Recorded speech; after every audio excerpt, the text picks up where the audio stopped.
Assalamualaikum warahmatullahi wabarakatuh. Bismillahirrahmanirrahim. Okey, hari ini kita bincang tentang kuliah yang ke-12, iaitu penyelesaian kepada masalah ekonomi.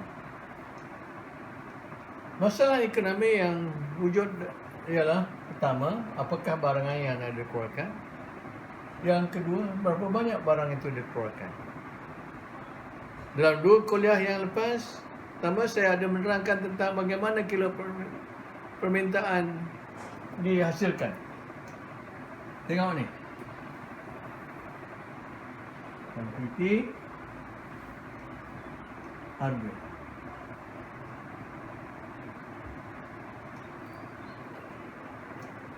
Oleh sebab bahawa pengguna itu cuba memastikan kepuasan dia, maka kelakuan pengguna itu akan menyebabkan menghasilkan kilo permintaan yang mencurun ke bawah daripada kiri ke kanan.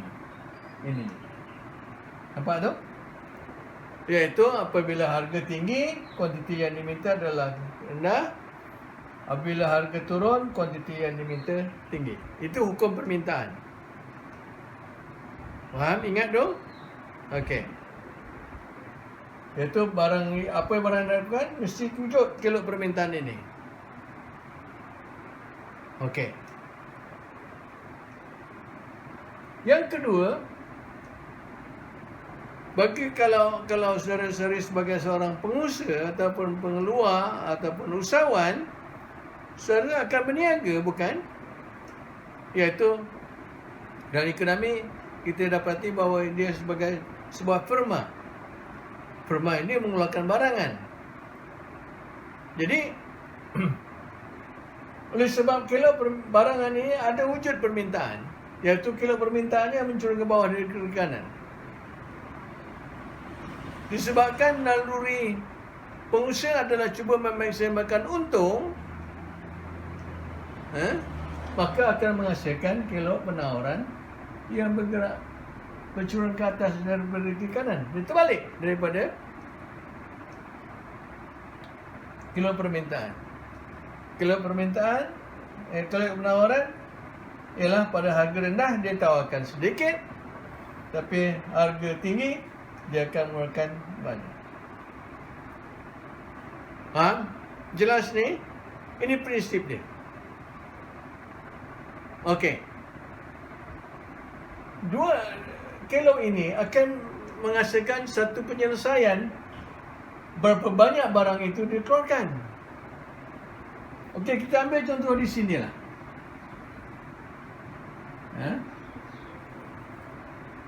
RM10 harganya. Barang rambutan ni RM10.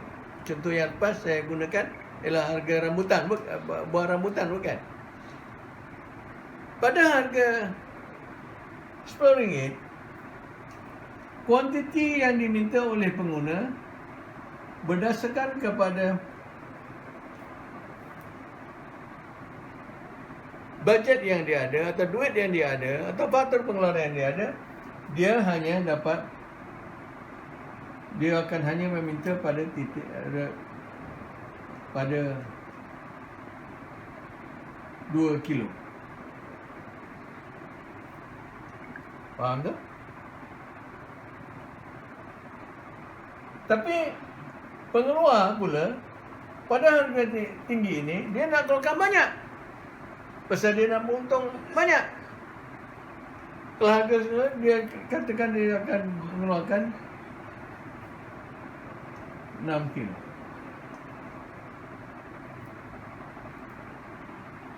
Berlaku tak penyelesaian kepada ekonomi?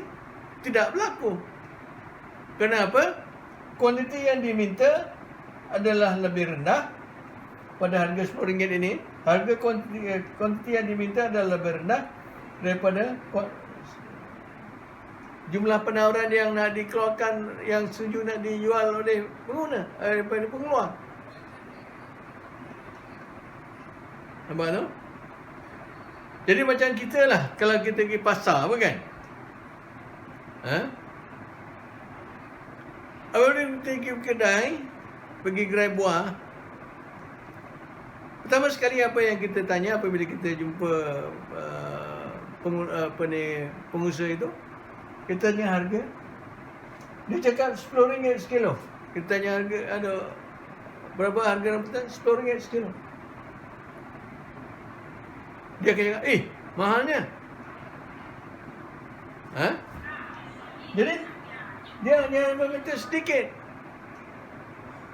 Tapi apabila pada masa yang sama, kalau dia dapat harga RM10 ni, pengeluar ni dia nak jual kuantiti yang banyak.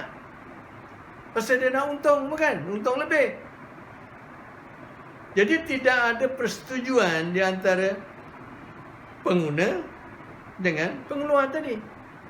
Iaitu pengguna yang kita datang nak beli rambutan dengan penjual yang nak jual rambutan. Tak match. Jadi, ada tak berlaku penyelesaian? Jual tak rambutan tu? Tidak terjual. Okey. Jadi, keadaan ini akan menyebabkan berlaku lebihan penawaran dan berada sebanyak daripada A ke B.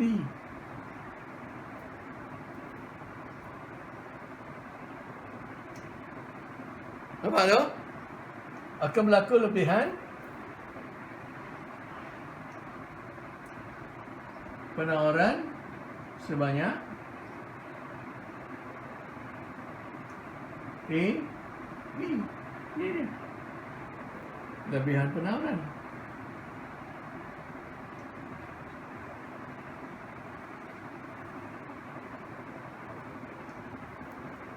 Kita tulis SS ni penawaran, lebihan penawaran. Apa yang berlaku dalam pasaran?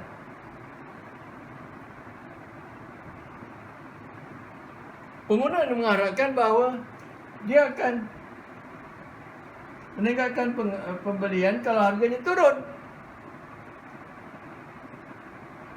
Oleh sebab pada harga RM10 ini pada titik B ni, pengeluar tidak boleh menjual.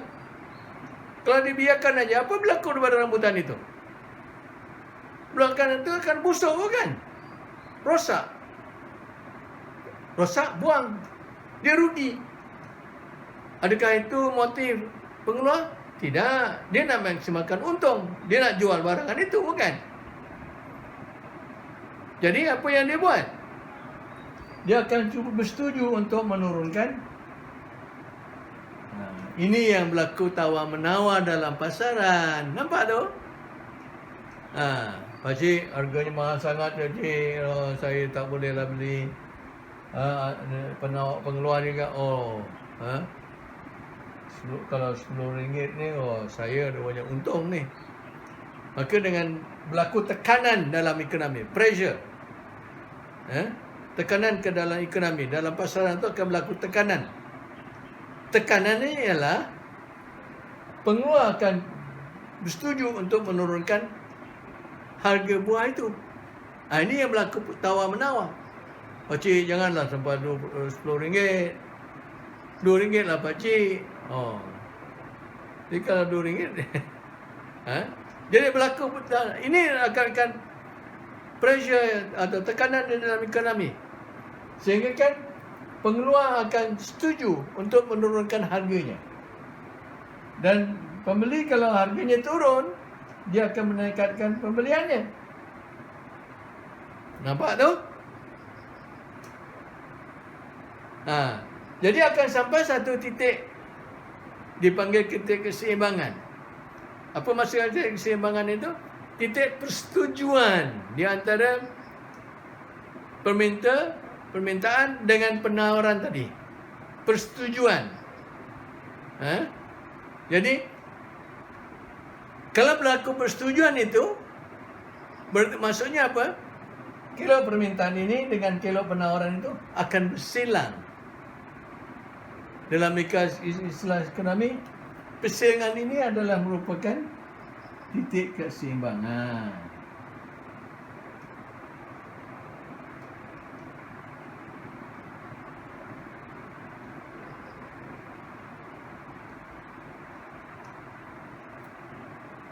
Nampak tak? Faham tak? Jadi apabila kita cakap, okeylah saja, saya setuju. Ni.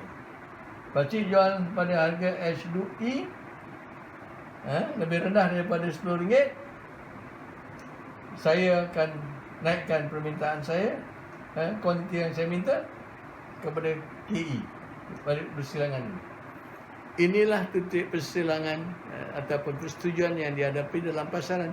Maka di sini penyelesaian masalah berapa banyak barang itu dikeluarkan, berapa banyak yang akan dikeluarkan, iaitu OKE. Berapa harganya? SE.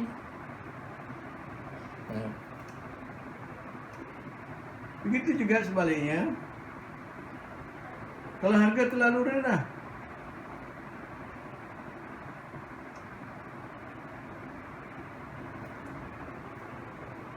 kalau harganya terlalu rendah, keseimbangan tidak berlaku, penyelesaian tidak berlaku. Pakcik tak nak jual, kamu pun nak beli tak boleh beli pasal pakcik tak nak jual. Apa maksudnya? Pada harga yang rendah, iaitu EHO, jumlah permintaan yang dibuat oleh pengguna, kuantiti yang diminta adalah pada 6. Tapi apa yang ditawarkan dalam pasaran, dia pakcik hanya berani menjual sebanyak ada 2 kilo saja. Jadi berlaku lebihan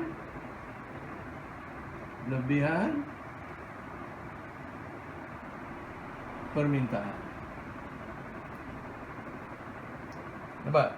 Sebanyak, katakan sini titik E, titik F. Berlaku lebihan permintaan. Permintaan lebih besar, kuantiti yang diminta lebih besar daripada harga kuantiti yang ditawarkan oleh pengusaha. Berlaku tak penyelesaian? Tak berlaku. Jadi rambutan tu tak boleh dijual. Kamu pun tak boleh gunakan rambutan itu, kamu tak boleh beli, tak boleh makan. Dapat kepuasan tak? Tidak. Pasal kamu tak makan. Jadi oleh sebab kamu nakkan juga barang itu, kamu akan bersetuju. Tak apalah pakcik, saya nakkan sikit harganya. Ini berarti dalam pasaran akan berlaku tekanan kepada ekonomi untuk menggerakkan titik F ke atas, kepada titik E, C. Nampak tahu? Dia bergerak di atas kilo yang sama, kilo permintaan yang sama. Bagi pengeluar pula, dia akan budak ni sanggup dia menawarkan harga yang lebih, sanggup membeli harga yang lebih tinggi. Maka lebih banyak yang dia akan ditawarkan, akan bergerak di atas kilo penawaran ini. Jadi tekanan akan berlaku dalam ekonomi sehingga kan kedua-dua kilo itu bersilang. Nampak? Persilangan ini adalah disebut dalam ekonomi keseimbangan pasaran, di mana kuantiti yang diminta adalah sama dengan kuantiti yang ditawarkan. Nampak tu? Mudah kan? Ini kelakuan siapa ni? Kelakuan kita. Kelakuan manusia. Kelakuan setiap pengguna dan juga pengeluar. Dalam pasaran dia akan duduk sama-sama cuba menyelesaikan masalah ini. Asal pada keseimbangan ini, barulah kita akan tahu berapa banyak barang itu dikeluarkan. Jadi dalam keseimbangan, okey. Dalam pasaran ini, keseimbangannya adalah kuantiti yang ditawarkan dan diminta adalah sebanyak KE. OKE. Harganya, berapa banyak harganya? Iaitu pada harga HE. Nampak? Mudah kan? Jelas? So simple, so menarik. Dan inilah dalam peperiksaan pengalaman saya dalam STPM, saudara-saudari, saya dapati bahawa tajuk teori permintaan penawaran ini, yang mudah ini, banyak sekali. Sebahagian besar soalan peperiksaan adalah menumpukan dalam tajuk ini. Jadi saudara-saudari saya ini faham. Kerana kalau saudara faham, kamu tak payah menghafal. Nampak? Tak payah menghafal. Kamu faham je. Dan ikrami, belajar ikrami ini kebiasaannya digunakan lebih mudah dengan raja. Faham raja? Nampak ni? Then, that's all. That's enough. Faham? Kemudian kita akan sambung faktor mempengaruhi pergerakan permintaan dan penawaran pada masa akan datang. Terima kasih. Selamat belajar. Terima kasih lagi sekali.